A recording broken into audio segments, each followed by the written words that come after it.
Welcome to the show. I'm Dr. Corey Allen alongside my wife Pam each and every week. Good to be here every week. That's right. I stepped right on you right at the very beginning. No, you're good. One of the threads of today's episode is warning signs of problems in marriage. I think we're all right. Not letting a co-host speak. Maybe that's one of them. I really wasn't going to speak. So maybe one of them is we read our spouse wrong. That never happens. Never, ever.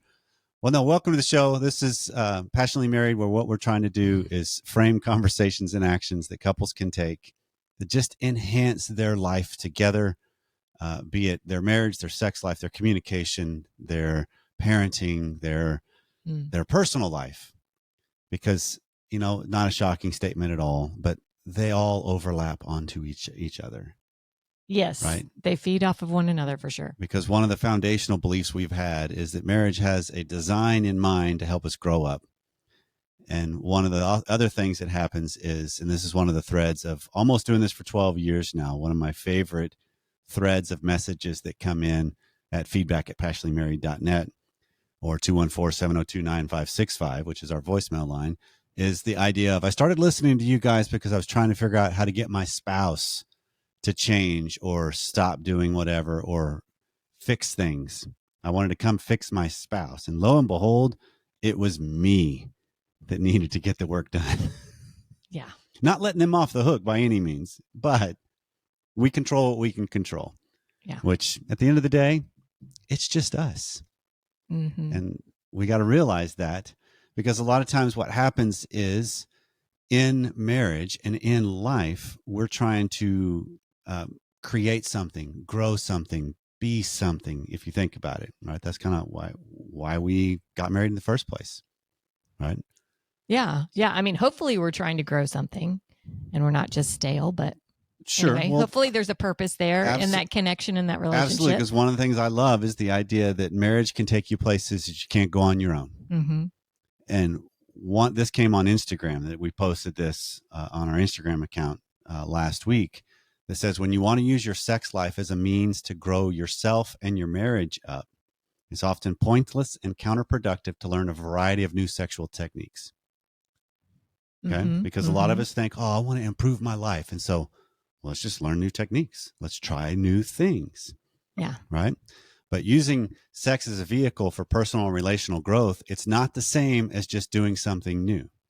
Rather, this process depends on maintaining a high level of personal connection with someone known and loved during sex.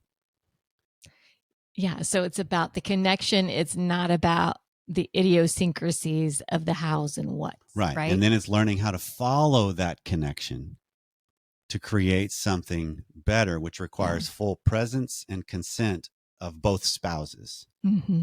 That you're both involved. And so I know right off the bat, some people are going to hear that and go, yeah, but my spouse isn't on board with that. But that doesn't mean there's not still a potential for connection. It just means you're not getting the connection you want. But there still can be a connection there. Right. Which can't be discounted, but you got to figure out how to deal with that separately, right? Absolutely. Yeah. Well, just want to throw that out there. If you want to find us more on all the socials out there, it's @PassionatelyMarried. So any social platform, pretty much type that in and you'll find us. Hey, hit the follow button on them all too, because we have a lot of fun things that happen throughout the week. Yeah. On all the different platforms as well. Well, coming up on today's regular version of Passionately Married podcast is we're going to get real a little bit, Pam, about what are some of the warning signs in marriage. Okay. What are some of the things that can be, we might have a problem here. And some are going to be, okay. And some might be, ooh, wait, because there is an element of, I think some of these, they exist in all relationships to varying degrees. Okay. Okay. But don't ignore them. Absolutely. Well, be aware of them, but don't give away where we're going in the extended content, because where we're heading today in the extended content, which is deeper, longer, and there are no ads. You can subscribe at passionatelymarried.net/academy. So we will have talked about all the different warning signs in the extended content. We're going to tell you what to do with them. Perfect. So all that's coming up right after this. So from the outset with this conversation, Pam, it's worth noting that I want to set aside some of the obvious things that can happen when you're talking about warning signs of a relationship in a marriage. Because I Okay. think these are interchangeable. Those of you that are listening in the nation that maybe aren't married or are in a committed relationship, or you're just thinking of relationships. This is still something, doesn't matter the stage of your relationship. These principles apply. Okay. But it's going to take into account, we're not going to talk about, well, there's been infidelity, there's an affair going on. Clearly, that's There's a warning abuse, sign. there's neglect, there's abandonment. Right. I've never really been committed in the first place. There's a lot of different aspects of things that they're not, what's the easiest way to say it? They're not as common maybe, but they are for sure a sign that's a problem. Yeah, I think most people are, well, those are the obvious ones that people say, yeah, okay, we've got an issue here. Right. Right. We're talking maybe the more subtle things that Yes. maybe I just voluntarily choose not to pay attention to. Yeah. Or I'm not even aware I'm doing it. And that's part of the reason why we're going through this list, because some of this, I was on Reddit the other day and I found this kind of a collaboration of a whole bunch of things, which made me start thinking, building off of that list, what are some of the things I've seen in my 2 decades of working with marriages as a therapist? Great. And that's those kind of a combination of all of that, basically, of things I have regularly seen, both in my office and in our marriage. That's why we're going to be real in this thing. Yeah. Right. And so if you hear any of these things as you're listening today, and I guess I'm telling you this too, Pam, because you don't know the list that I've got. I do not know that. And so she gets to be in the audience today and jump in and as every day almost and push back, please. But if you hear that this might be happening in my marriage, but more importantly, this might be happening in my life, like I do these things, I don't want anybody to think, uh-oh, it's over. No, it's a big problem, because there is an element of, we all have tendencies to do things that are the worst in us. And we're not always operating at our best. And so the more important thing is, how do I recognize them sooner rather than later, so they don't get a huge foothold? Sure. Well, and some things, the system of your marriage has just learned to cope with it. And so you might just be grooving along, but if you can address whatever it is that might freak you out, maybe you're taking yourself and your home life to the next level to just be more enjoyable. You could keep doing this thing, whatever it is, forever, and maybe things just rock along okay. But when we start looking at ourselves and some of these things we do, if we address them, boy, life can just be more enjoyable. Absolutely. Right? And it's supposed to be what kind of it was intended to be. And thanks for teeing this up, because I wasn't thinking of it through this lens. But what I want to do with the list in the regular version is a chance for, I'll speak for me here. I'm not going to speak for you. You're my co-host. You speak for yourself in this, but I'm going to own the ones that I mentioned that I do. Okay. Or have done. Okay. Because I think there's clarity to realize this is part of being human in some ways. And I think being a more whole human, if you will, is recognizing both sides of my coin as a human, which is the good things and the bad things of me. All right. Because when I act like these don't happen to me, which some of them maybe they don't with people, but some of them absolutely you will resonate with, recognizing that means it wreaks less havoc in your life than if you're blind to it or acting like you're blind to it. Oh, that's just it. Some of it's acting like we're blind to it, right? I just don't want to address it. Okay. And so here's the first one that comes up. And again, we're not going to answer, here's what you should do with them yet. We'll go back through that in the extended content. So you want to subscribe if you're not already a member. There you go. So the first one, and these are in no particular hierarchy or order. All right. Okay. So when you start calculating how much you give and receive in a relationship versus what your spouse or partner is giving and receiving. Okay. Also known as scoreboarding. Yeah. Right. This is a common one. I will own I can do this thing. Okay. Pretty easily. Note to self. Why is it a note to yourself on that? I got to make sure I'm doing my part to stay on the scoreboard. I'm joking. Oh, Joking there. no, I get you. But one of the things I've recognized that I will do in this is when I feel like it gets, and it's usually over household things, and it's when I'm not at my best, because I know the role I play and the agreements we've got of how our house Yeah. and family runs. But there are times where it's like, God, I'm always doing fill in the blank, and that can easily then turn into something a lot bigger. Well, full disclosure here, I can't say that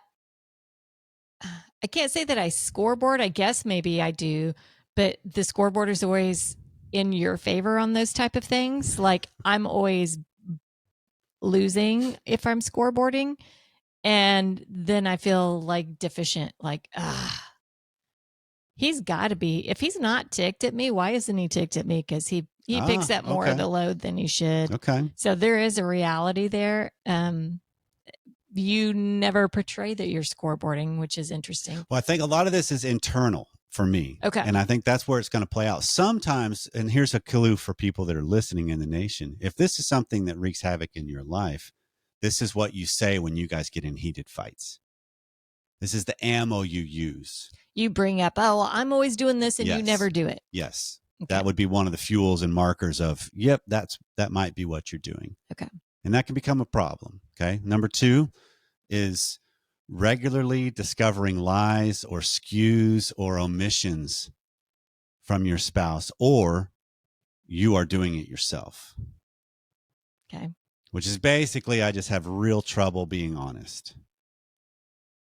I think we could all see that could be an issue. Mm-hmm. Absolutely, it can be. And why are they having trouble with being honest? And some of this is just becomes more important about self-awareness and self-confrontation with this kind of the conversation is recognizing why did I hide that? Because if you think about it, some of the stuff, it's really pretty small. Mm-hmm. But why did I not share that? Mm-hmm. Particularly when I'm asked, right? This is one of the threads I've heard from Dr. Peterson was in his 12 rules for life. One of them is strive to tell the truth, but at least don't lie. Because there's a lot of gray area in, was that an omission, a lie, or was it, but it's just, if you're regularly discovering what I've been told is not the story, we got a problem. That's a warning sign. Or if I'm regularly myself not giving the story. Yes. You're just a recipe for waiting to get blasted later. Yeah. So be real with yourself on that one.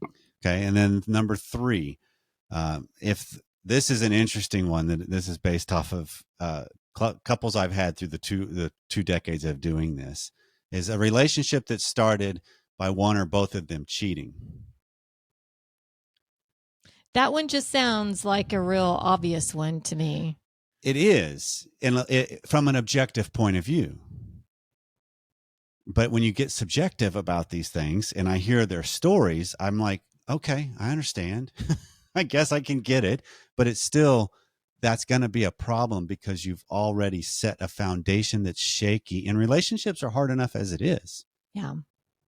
Yeah. I think that would be one at some point, if you get to where you're struggling with one another, there's tension between the two of you.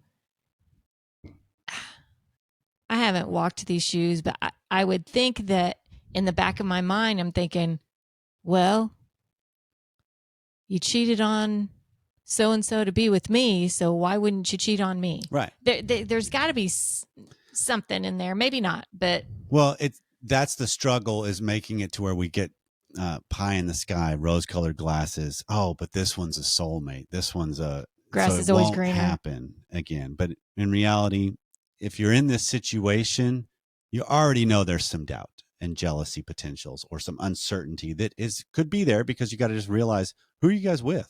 Who are you and who are you with? Mm-hmm. So that's I know what you're capable of. That's number 3. Number 4.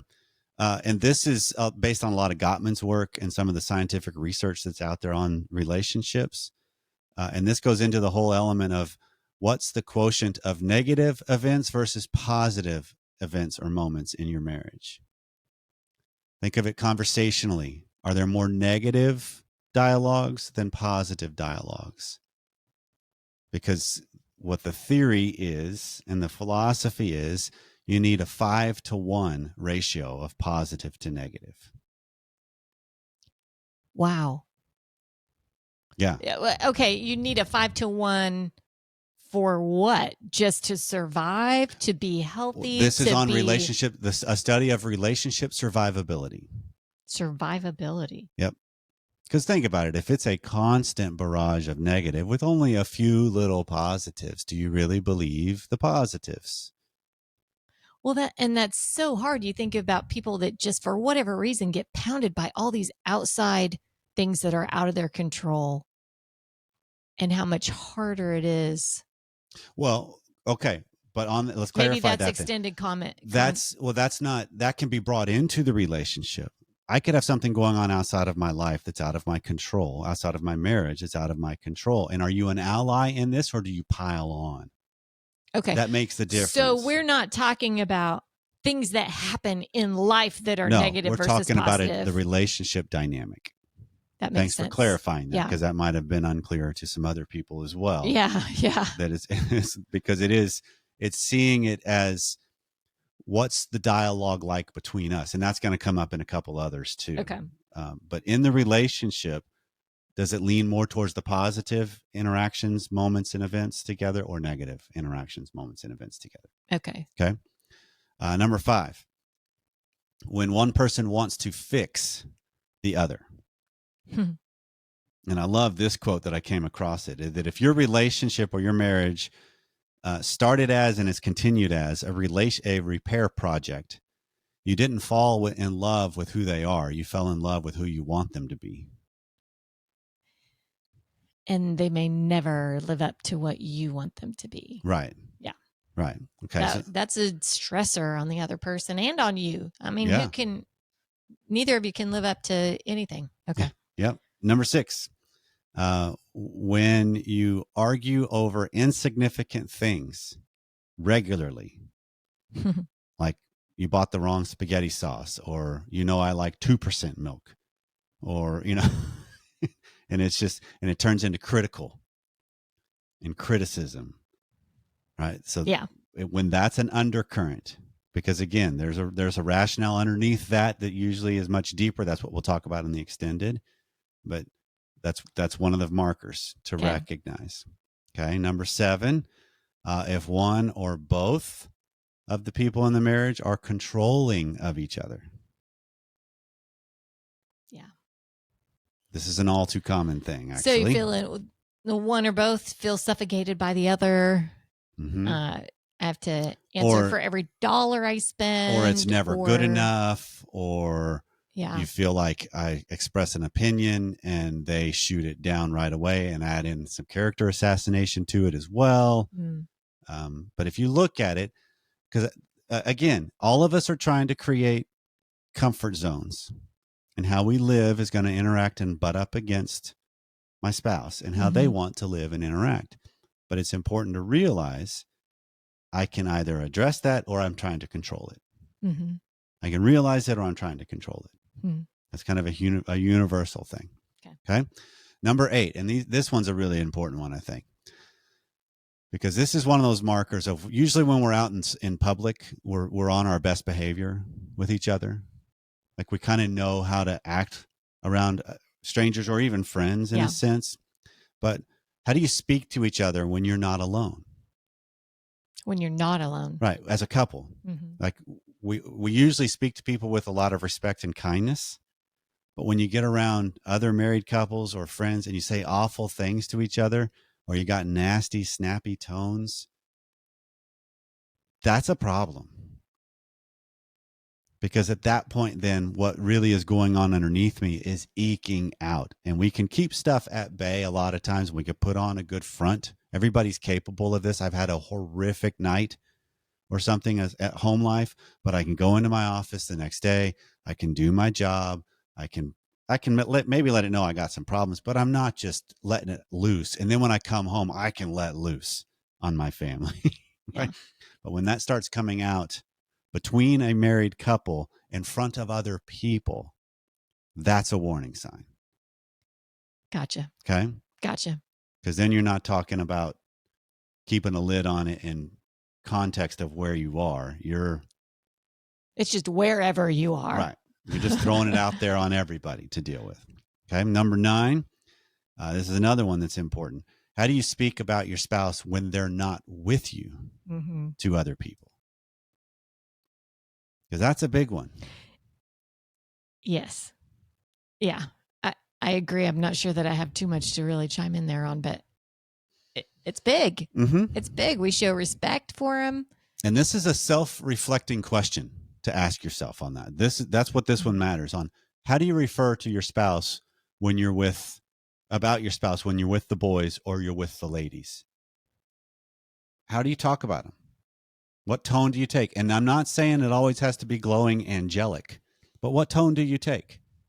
Yeah, well, the things that you share, are they things that you've already shared with your spouse? Do they even know that you are thinking along these lines as well? Yeah. I got to have someone to talk to. I got to talk to my girlfriends. Are you gossiping about your spouse with the girlfriend? Or just flat out bashing them? And he doesn't even have a clue. Even if he has a clue and you've had these conversations. Yeah. And we'll come back to this in the extended because I think this is worth unpacking. I said I didn't have much to say about it, and then that's the one I've talked the most about. Here we go. Let's keep going. Right. Number 10, walking on eggshells around your spouse in terms of what you can and can't say. And let's be honest, we have had eggshell carpeting in our house. I was about to say that one's the one I'm raising my hand on because I think you've been hypersensitive at times in our marriage. Yeah, there's been times. What to speak about and what not to speak about. Right. Because if you feel like everything you say that's a disagreement or a disagreement of your spouse, then it turns into an argument. That's a sign of a problem because then there's not room for the two of you. It's groupthink trying to win out here. Yeah. Okay. Number 11, one person always putting another person before themselves. Like we're too selfless in the sense that there's no self there. I always end up being a doormat. Right. There's no boundaries that are being set. And this would have been me early on. Yeah. That I thought I was being the good Christian husband in some ways, as weird as this sounds, of not standing up and saying what I thought or setting a good tone or just speaking my mind. Well, that goes with the eggshells thing. You thought if you said something and you didn't want to have a fight, so it's easier to just not say anything. Yep. Yeah.